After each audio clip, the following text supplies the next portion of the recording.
Meron ba kayo nabanggit na tapusin ninyo ito o gawin? Wala po kaming binabanggit na gano'n, Your Honor. Ma'am Sally, nandun po sa inyong salaysay. Hindi po yan totoo, Your Honor. Sinungaling po sila eh. So pinapatapos nila yung mga ghost project. Ay, Opo na. gawin para may maipakita. Ganun ba? Yes, Your Honor. Kasi po siyempre po nakapangalan po sa akin. Iniwan po nila yung mga project eh. Ano pong mga projects yun? Naalala niyo Katulad po kahit yung ilan lang. Katulad po ng PL. Nung binisita po ng mahal nating Pangulo. Sa inyo po yun. Sa akin po yun eh. So sila rin po ang gumawa nun. Sila po, Your Honor. Lisensya lang kayo? Lisensya lang po yung akin doon, Your Honor. So pinababalikan nila para kung i-inspectionin ay may maipakita. Tama ba? Yes po, Your Honor. Katunayan nga po eh. Tinawagan ko po siya noon, sabi ko, dahil nakita ko po sa TV na nagpunta po ang ating mahal na Pangulo. So tinanong ko po si Engineer Bryce, kala ko baka ako ginagawa niyo yung proyekto, inaabutan, yun nga, nakita ko nga po, ako po yung tinuturo. Siyempre po, ako po yung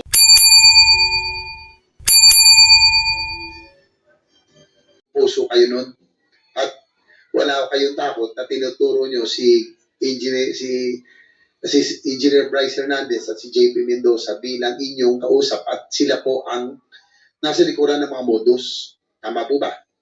Yes, Your Honor. Pero bakit ngayon po ay parang iba ho yung kilos ninyo? Para kayong may takot, no? Umpisa pa lang. Iba yung bago kayo humingi ng protection sa ating chairman. Ano ba nangyari mula nung panahon na yun? Natatakot lang po ako kasi may mga umiikot po kasi sa bahay namin na mga sasakyan na hindi ko po kilala.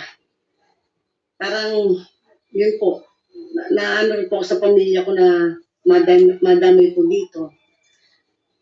Kaya medyo... So yun ang dahilan kung bakit nag-iba yung inyo pong behavior? Yes, Your Honor. Takot kasi noon, magkatabi pa kayo, nasa pagitan kayo ng dalawa, tinuturo nyo itong dalawa. Yes. Wala kayong takot, pero ngayon parang kayo'y kabang-kaba. Natakot lang, Your Honor, kasi sabi ko nga po, marami po kasi umiikot sa bahay namin. Siyempre po, halos di na rin po ako nakakatulog eh. Kasi, siyempre nag-aalala rin po ako sa pamilya ko. Kaya medyo ano po ako ngayon. Medyo Kinakabahan. kinakabahan po ako eh. Sige po, naiintindihan po natin. Si Engineer JP Mendoza, kasi pasensya na, dito kasi si AD Bryce at si Engineer Alcantara lang natanong base sa affidavit na sinabit ni Ma'am Sally Santos at base rin sa nakarang hearing, kayo po ang tinuturo ni Bryce Hernandez bilang nasa likuran po ng modus doon po lalo na sa mga ghost projects na nangyari po sa inyong district office sa Bulacan.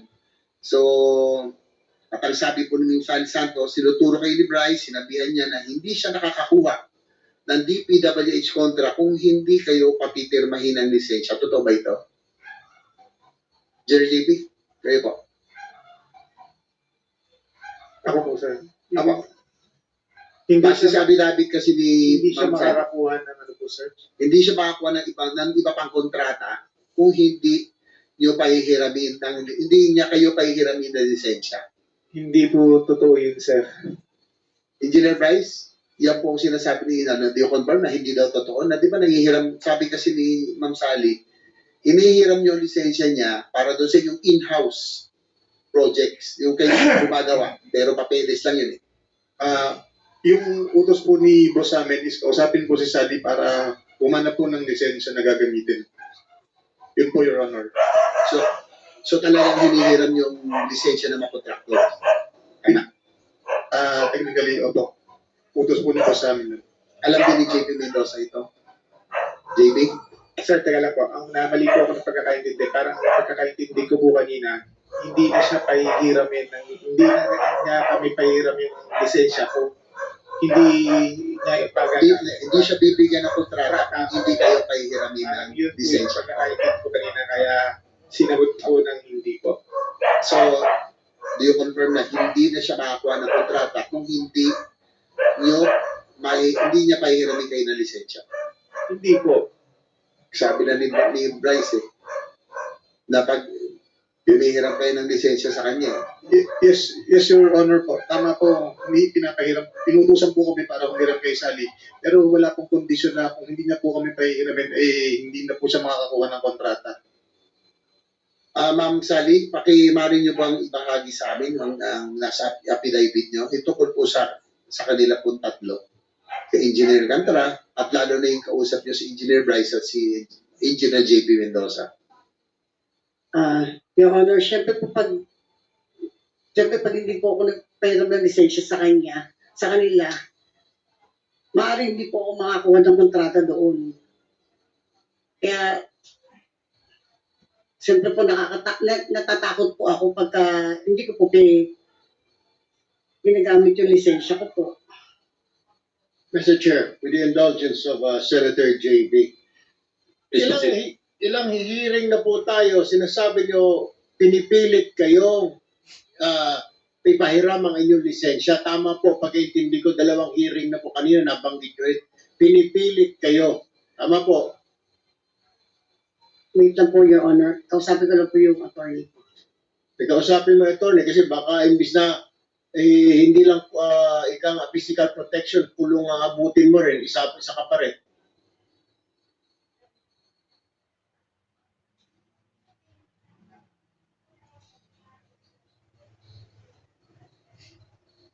Yung po kasi lisensya ko po, automatic na po nilang ginagamit yun. Ako po yung nananalo.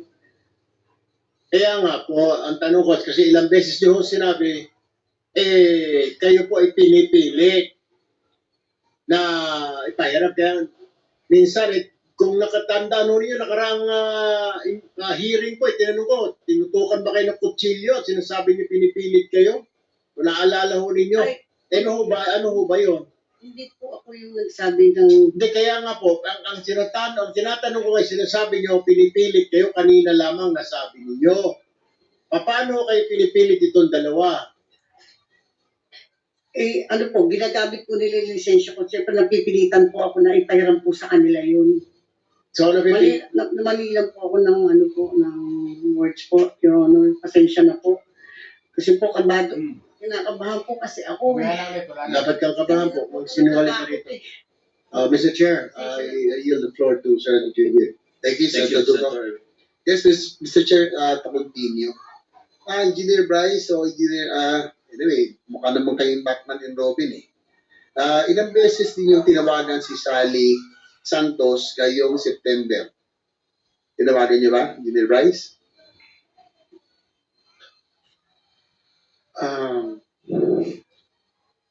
Yes or no lang?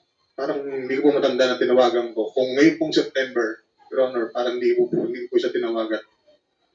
Aba, si Engineer Mendoza, JP.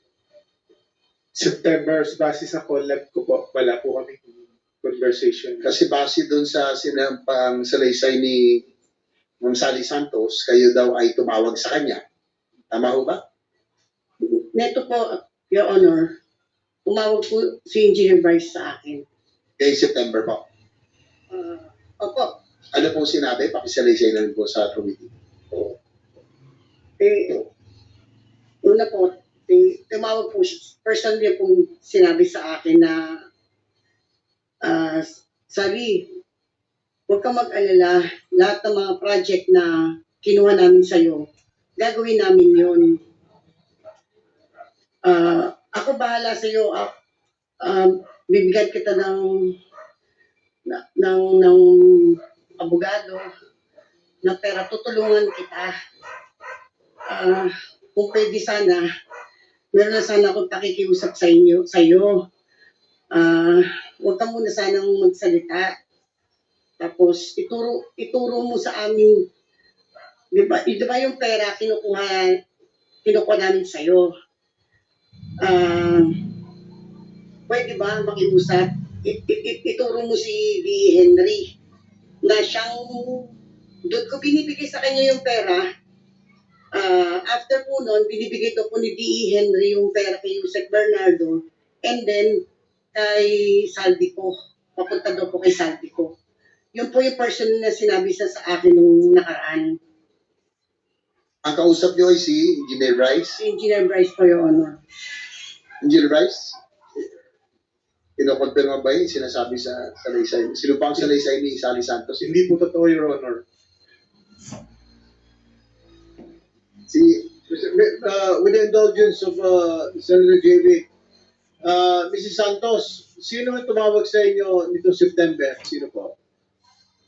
Si Engineer Bryce po. Si Engineer Bryce. Yes po. Yan po yung kinikwento nyo na siya nagsabi sa inyo, huwag mag-alala, bibigyan ko pa ng abogado. Yes, Your Honor. Huwag daw po ako magsalita. Huwag ka magsalita dito sa committee na ito. Yes po. Saka, Your Honor, kung di po niya ako tinawagan, bakit hindi po ba nabanggit niyo po kanina yung 40-20-20? Opo. Nabanggit din niya po yun sa akin. Nandiyan pa ba sa cellphone mo, call log na magre-register ang number ni Engineer Bryce? Na-save niyo ba yan? Hanapin ko po, Your Honor. Sige, pakihanap lamang po at itong tao na ito madidiin na ho ito. Thank you, Senator Jerry. Ma'am Sally, dito sa inyong sinupang salaysay, nitong mga huling linggo, ilang beses akong tinawagan ni Engineer Bryce at Engineer JP upang sabihin tulungan niya raw ako. Tama ba yun? Ba't dalawa sila? Hindi Sabi, po. Yung sa isang conversation po kasi, may magkasama po sila. Ngayon po, siyempre, tinatanong ko po yung mga... pareho sila nakausap niyo? Opo, tinatanong ko po kasi yung mga project, kung ginagawa po nila, yung mga kinuha po nila sa akin. So ako po, nagpa-follow up lang po, bigla po sumabat si Jill JP. Sabi po niya, ginagawa naman daw po. Engineer JP? Paano masasabi mo na? Sir, di po kami nagkausap. Kung sino nagsasabi na to sa inyo? Sabi ni Ma'am Sally, magkasama kayo at inagaw mo. At yung tungkol sa proyekto, yung tinatanong. Tinawag po siya ni, Your Honor, pasensya na po. Tinawag po kasi siya ni Engineer Bryce. Kasi may kinukonfirm po kasi si Engineer Bryce sa kanya. Kaya po nakasagot po siya.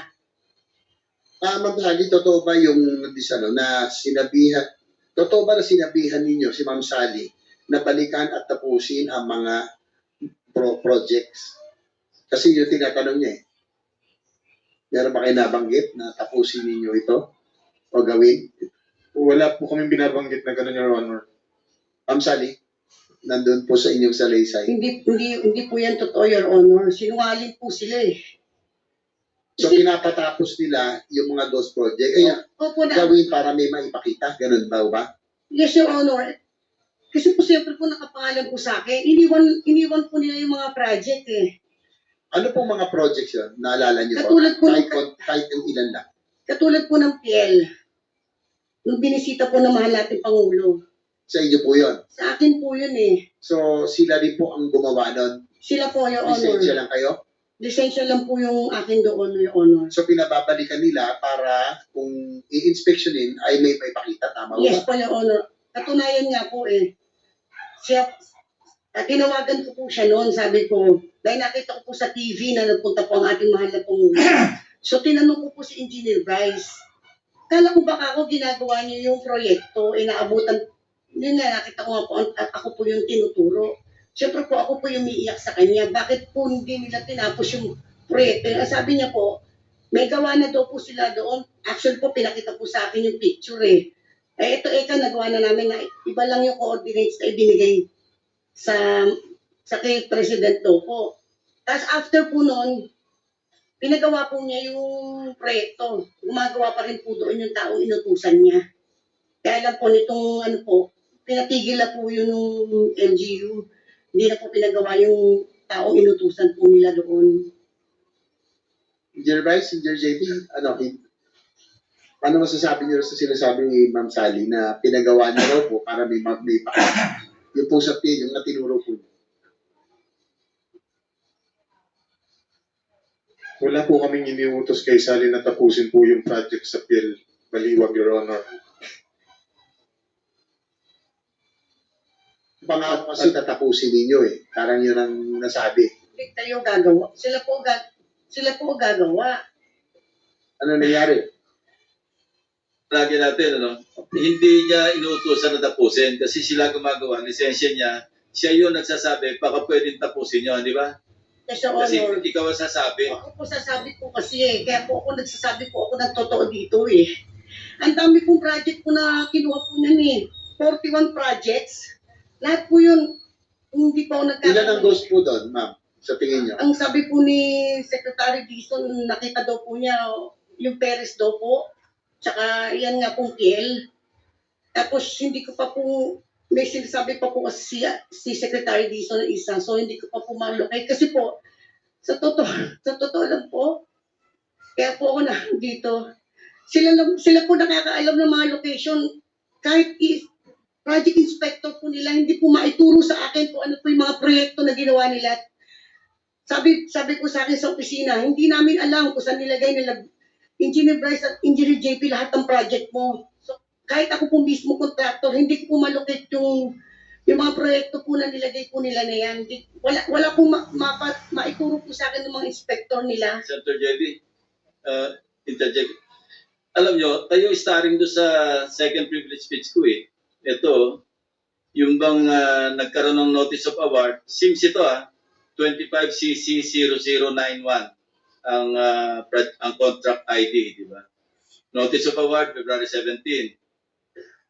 Contract effectivity date, notice to proceed, February 24. Yan. Tapos the progress billing na kagad. Tapos meron pa yung retrato ba na sila rin may kagagawan na parehong picture para sa first project billing, progress billing, at saka sa second or third. Di ba ganyan ang modus operandi ninyo? Trabahong tamad na kayo eh. Hindi man lang kayo mag-research ng konti, isang picture ang ginagamit nyo eh. Tapos pinababayaran nyo na alam nyo namang hindi ginawa. Ito, 100% in 34 days. Ibang project ito, SIMS din ito. 25CC0072. Pinagsabay nyo pa. Duplication eh. Tapos, ang ginagamit nyo, tingnan nyo, lahat pare-parehong petsa eh. Natapos ng pareho, binayaran parehong petsa, pareho pati yung 4% na increase sa pareho pa rin. Talaga Grayson ang tawag niyo, di ba? Wala na kayong pakialam kung mabubuko o hindi. Parang sobrang, sige na, para makakobra na tayo, maski ano na lang. Hindi man lang kayo nag-iingat na eh. Ayan, kayo yan eh. Ang ginamit nyo, lisensya ng SIMS eh. Pero kayo yung kayo bali yung nag-implement. Di ba? O, tatanggi ka. Yan ang modus operandi nyo, di ba? Marami yan. Totoo po, Your Honor. Totoo. Okay, thank you. Pwede po bang paliwanag? Kahit konti lang po. Sige, anong paliwanag pa eh? Sige, sige. Ano po kasi, inuutos po ni Boss Henry na pakolektahin po ang mga project kasi po meron pong target na disbursement buwan-buwan. Na kapag hindi daw po naubos ang pera, hindi po makakakuha ng susunod na budget para sa susunod na buwan. Yan po, kaya siya po nagpapakolekta ng mga project kahit wala accomplishment, kulang ang accomplishment. Yun po. Alam niyo po lahat ng status ng mga Magkaibang project. proyekto, 25CC0072, SIMS Construction, 74 million. Construction of river bank, protection, structure along Pampanga River, Barangay Bulusan. Ito naman, Kalumpit. Marami kayong ganyan eh. Iba-ibang modus, pero pare-parehong kitaan ng pera, pare-parehong hindi man lang iningatan kung paano ayusin yung papelis man lang. Pati papelis hindi maayos eh. Natawa nga yung aking mga samahan nung pinakita kong sipin mo from December hanggang March or April, hindi na gumalaw yung dalawang tao. Kasi parehong retrato eh. Di ba sabi ko nga, unless hindi umalis at hindi gumalaw yung dalawang tao, totoo yung mga, ayan no? Tingnan nyo, magkaibang petsa yan. Ito yung unang progress billing. Tapos nabayaran. Yan.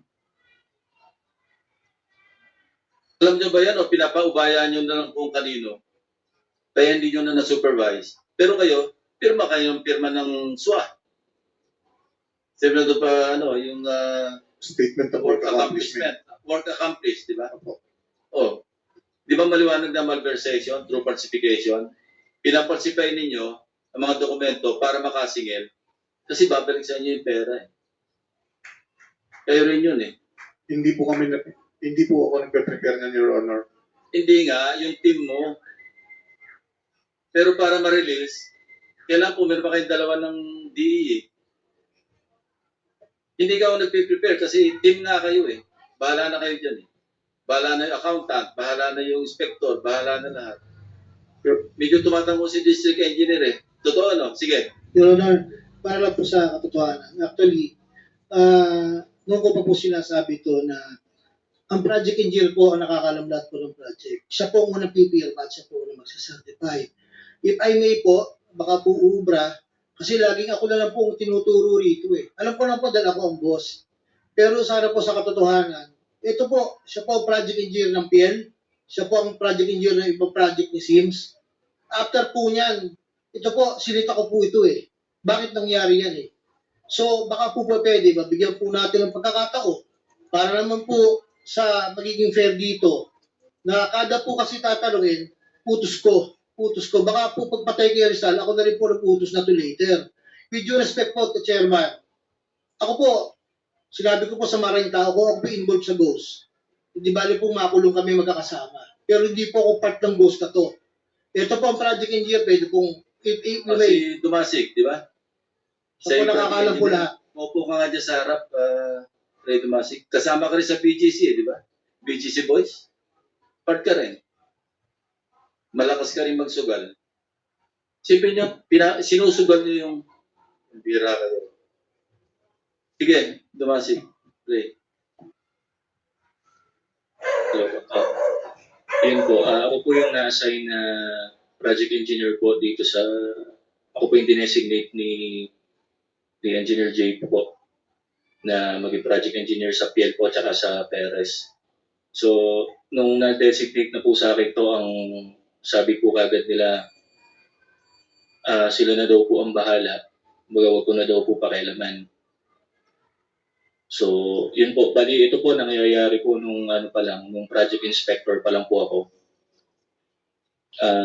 Ang project engineer po nun at that time, si Engineer JP, si Engineer Paul, tas ang happy po namin si Engineer Bryce.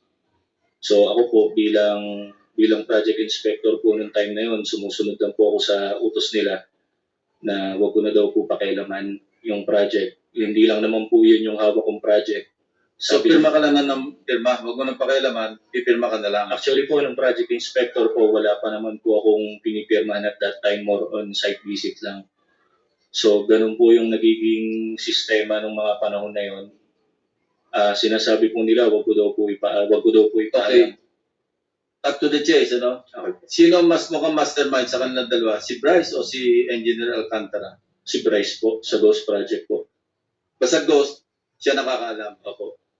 Sila pong dalawa ni Engineer JB. Actually, pati So, alam mo rin yung consequence ng napasukan mo kasi signatory ka. ngayon pong nalaman ko po yung na hindi po pala nila ginawa yung mga project. Yun nga ang masama eh. Alam nyo, hiniram nyo lisensya, talagang medyo maiyak talaga yun. Kasi siya mananagot talaga, lisensya niya.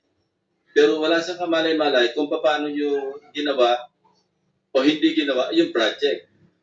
Kaya pag-uusap niya, habulin nyo, nagawin sana, pero hindi naaabot eh. Paano ba naaabot?